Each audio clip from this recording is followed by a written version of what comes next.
I hope आप बहुत अच्छे होंगे। दोस्तों, स्वागत है आपका मेरे चैनल फिर से। दोस्तों, मैं आज आपके सामने एक नई कहानी लेकर फिर से उपस्थित हूँ। कहानी बिल्कुल सत्य है। जो मैं आज आपको कहानी सुनाने जा रही हूँ वो सहारनपुर शहर की है। सहारनपुर शहर में दो दोस्त एक ऑफिस में काम किया करते हैं। एक का नाम रमेश था, एक का नाम सुरेश। रमेश के घर में एक बेटी और दो बेटे थे और सुरेश के घर में एक बेटी ही थी सिर्फ। वह दोनों की दोस्ती बहुत अच्छी थी। दोनों एक साथ ही काम करते थे, एक ही साथ लंच करते थे, एक दूसरे से बहुत प्यार था। दोनों एक दूसरे घर जाते और रमेश की बेटी को अपनी बेटी समझते और सुरेश उसकी बेटी को अपनी बेटी। दोनों में बहुत प्यार था। दोनों एक साथ ही आते जाते ऑफिस में। उनका घर भी पास पास में था। एक दिन जब ऑफिस में आता है सुरेश तो मिठाई का डिब्बा लेके आता है। तो रमेश पूछता है ये मिठाई किस लिए? तो वह कहने लगा आज मेरी बेटी की शादी तय हो गई है। तो वह कहने लगा अच्छा, तूने तो मुझे बताया नहीं। वह कहने लगा उस अपने दोस्त से सुरेश कि ये तो शादी की बात बहुत दिनों से चल रही थी लेकिन बात पक्की नहीं हो पा रही थी। रमेश कहने लगता है कहाँ पे हुई है? वह कहने लगा कि उसकी शादी अमेरिका में हुई है। अच्छा, अमेरिका में? वह चौंक जाता है। फिर तो तुम्हारी बेटी के भाग खुल गए। बहुत अच्छी जगह। कैसा लड़का, क्या करता है? वह कहता है बहुत अच्छी जॉब है, अपना मकान है और वहीं पे रहता है और कुछ दिन के लिए यहाँ पे आया हुआ है। उसकी शादी बहुत धूमधाम से करेंगे। सुरेश ऐसे कहने लगता है। अगले दिन रमेश जब ऑफिस जाता है सुरेश से पूछता है कि जिस लड़के से शादी तय की है तुमने, वह क्या यहीं पे आया हुआ है? वह कहता है हाँ, शादी करने के लिए आया हुआ है। सुरेश कहता है यहाँ पे शादी करने के लिए आया और मेरी बेटी को ले जाएगा, वहीं पे सेटल हो जाएगा। तो इतने में रमेश बोल पड़ता है कि तुम्हारी तो इकलौती बेटी है, उसको इतनी दूर भेज रहे हो, तुम रहोगे कैसे अपनी बेटी के बिना? तो सुरेश तुरंत कहता है कि मेरे बेटी के तो भाग जग जाएंगे, तो मुझे तो अपने मन में पत्थर रखना ही पड़ेगा और रोज फोन करता रहूंगा, सारे उसकी खैर खबर लेता रहूंगा और मेरी बेटी मुझे फोन करती रहेगी। उसको मैंने सब बता दिया। वह तो पहले राजी नहीं थी, पापा तुम्हें छोड़ के नहीं जाऊंगी, लेकिन उसे बहुत मनाया हमने कि एक बार तुम अमेरिका चली जाओगे, तुम्हारी जिंदगी बन जाएगी। ऐसे कर रमेश चुप हो जाता है जब सुरेश की बातें सुनता है। सुरेश की बेटी की शादी तय हो जाती है और शादी धूमधाम से हो जाती है। सुरेश की बेटी अमेरिका जा चुकी थी। कुछ दिनों बाद सुरेश बोलता है रमेश से तू भी अपनी बेटी की लड़की देखना शुरू कर।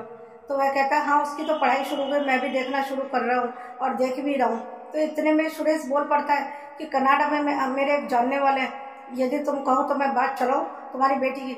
रमेश तुरंत कहने लगता है ना, मैं अपनी बेटी को इतनी दूर नहीं भेजूंगा। मेरे दो बेटे हैं, एक ही तो बेटी है, बेटी को अगर मैं इतनी दूर भेज दूंगा तो मैं कैसे रहूंगा?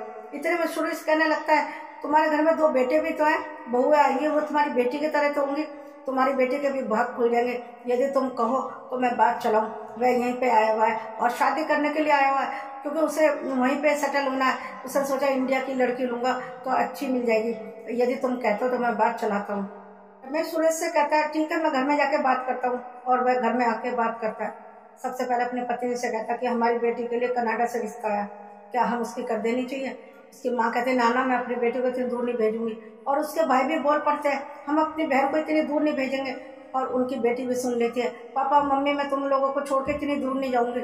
फिर रमेश बहुत समझाता है यदि हमारी बेटी विदेश चली जाएगी तो हमारे तो भाग ही खुल जाएंगे, उसकी जिंदगी बन जाएगी। तो उसकी माँ बोल पड़ती है कि तुम जानते हो अच्छे से वह लड़का करता क्या है और किस लिए आया हुआ है और उसका अपना मकान है, क्या जॉब करता है। तो इतने में रमेश कहने लगे हाँ, सुरेश जो मेरा दोस्त है ना उसके जानने वाले हैं। तो पहले ये पूछा कि पहले तुम उससे ये पूछो कि वह लड़का जो आया हुआ है शादी करने के लिए, क्या तुम उसे अच्छे से जानते हो? कहीं ऐसा ना हो हमारी बेटी को ले जाए और हमसे बात भी ना करने दे, क्योंकि हमने बहुत किस्से ऐसे सुने। तो रमेश कहने लगा ठीक है, मैं अपने दोस्त से सारी बातें पूछता हूँ। अगले दिन रमेश जब ऑफिस जाता है तो सुरेश से सारी बातें पूछता है कि जो लड़का तुम मेरी बेटी के लिए बता रहे थे उसको तुम अच्छे से जानते हो क्या? तो सुरेश कहने लगा हाँ, मैं अच्छे से तो नहीं जानता, लेकिन एक मेरा बचपन का दोस्त है, उसी ने बताया था कि वह एक लड़की की खोज कर रहे हैं, कनाडा से एक लड़का आया हुआ है तो उसको लड़की चाहिए। तो मेरी बेटी के लिए बोला था, लेकिन मेरी बेटी की तो शादी हो चुकी है अमेरिका में, इसी वजह से मैं तेरी बेटी के लिए बोल रहा था। तो रमेश ने कहा ठीक है, तुम उससे पूछ के बताओ कि वह लड़का सही है हमारी बेटी के लिए। तो सुरेश ने कहा ठीक है, मैं कल पूछ के बताता हूँ। इसकी बेटी जब चली जाती है कनाडा, परिवार वाले बहुत खुश थे। दुख तो हो रहे थे कि हमारी बेटी इतनी दूर चली गई, लेकिन इस बात पर बहुत खुश हो रहे थे कि हमारी बेटी की किस्मत जाग गई, कनाडा पहुंच गई। सबसे कहते फिर रहे थे रमेश भी कहता फिर रहा था कि हमारी बेटी कनाडा पहुंच गई, और उसकी माँ और उसके भाई भी बहुत खुश थे कि हमारी बहन कनाडा पहुंच गई, उसकी ज़िंदगी बन गई, ऐसा करके बहुत खुश होते थे। और रोज़ अपनी बेटी को फ़ोन करते थे और बेटी भी फ़ोन करती थी। लेकिन ये सिलसिला सिर्फ 1 हफ्ते तक चलता रहा। लेकिन 1 हफ्ते बाद उसका फ़ोन आना बंद हो गया।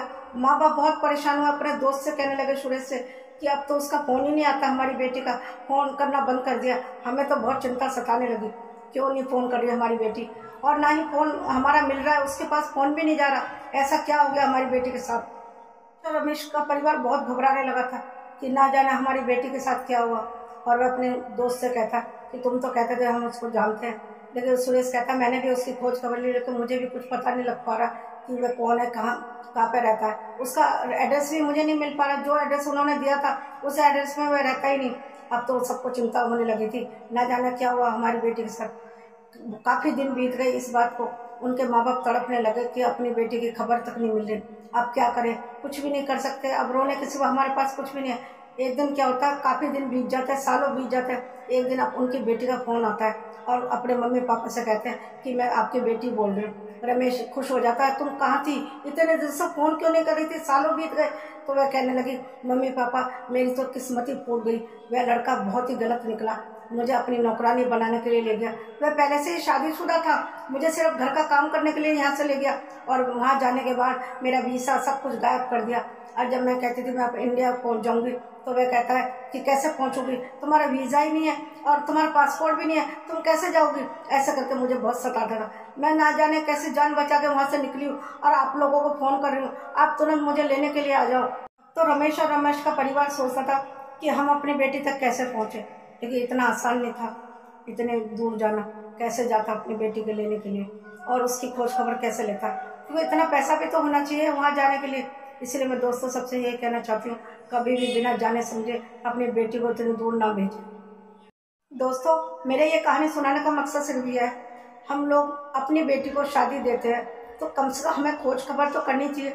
हम जब अपने शहर में, अपने इंडिया में अपनी बेटी की शादी देते हैं तो वहाँ जाके उनका घर देखते हैं, उनका काम देखते हैं, आस पड़ोस से भी पूछते हैं कि वह क्या करता है। और जब हम अपनी बेटी की विदेश में कोई रिश्ता मिलता है तो हम तुरंत तैयार हो जाते हैं कि हमारी बेटी की जिंदगी बन जाएगी। क्या पता तुम्हें कि वह कैसे है, क्या करता है लड़का। लड़का कोई चोर भी तो हो सकता है, गलत भी हो सकता है, शादीशुदा भी हो सकता है। इतनी दूर शादी देना क्या आप लोगों के लिए सही है? अपनी बेटी की शादी इतनी दूर कैसे कर देते हैं आप लोग। विदेश में जाने के बाद क्या कैसे किस्मत बन जाती है? क्या इंडिया में किस्मत नहीं बनती? इंडिया में अच्छे लोग नहीं रहते? इंडिया में कोई काम है नहीं? इंडिया में कामयाबी है नहीं क्या, जो हम लोग अपनी बेटी की इतनी दूर शादी देने के लिए सोचते हैं और ये सोचते हैं उसकी ज़िंदगी बन जाएगी। ऐसी कैसी ज़िंदगी बनती है विदेश में जाने के बाद? क्या वह लड़का जो था, जो उसको शादी करके ले गया, वह शादीशुदा निकला और उसको नौकरानी बना के रख लिया। यदि नज़दीक होता तो वह उसके खिलाफ कार्रवाई भी कर सकते थे, लेकिन इतनी दूर कार्रवाई करना असंभव है। इसलिए मैं सबसे ये कहना चाहती हूँ, अपनी बेटी की इतनी दूर शादी करने कभी ना सोचें। हाँ, यदि आपका कोई रिश्तेदार रहता हो वहाँ पे और जान पहचान रहता हो तो कर दे, लेकिन यदि आप ये सोचते हैं कि हमारा दोस्त जानता है उसको, यदि दोस्त जानता है तो उसने उसको वहाँ जाके नहीं देखा ना, सिर्फ उसको नाम से और काम से जानते हैं ना। नाम और काम से जानने से नहीं होता कुछ भी, जब तक उसका घर बार और काम ना देखे। उसका परिवार भी देखना बहुत ज़रूरी है। और हमने कई बार देखा है कि इंडिया में जब हम अपनी बेटी की शादी करते हैं तो भी गलत निकल जाता लड़का, दिखाते कुछ और है, निकलता कुछ और है।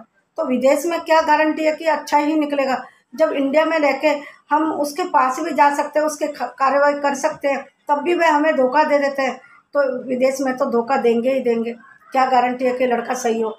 विदेश में रहता तो जरूरी तो नहीं वह बहुत ही अच्छा होगा। मैं आखिर में सबसे यही कहना चाहती हूँ, अपनी बेटी की शादी देने से पहले बहुत जांच पड़ताल कर लें, क्योंकि आजकल धोखे देने वाले बहुत लोग बैठे हुए हैं। और विदेश में तो बिल्कुल ना दे, बहुत जान पहचान होने के बाद ही अपनी बेटी की विदेश में दे।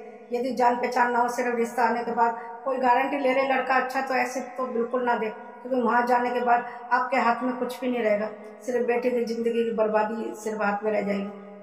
मेरी ये कहानी यही समाप्त होती है।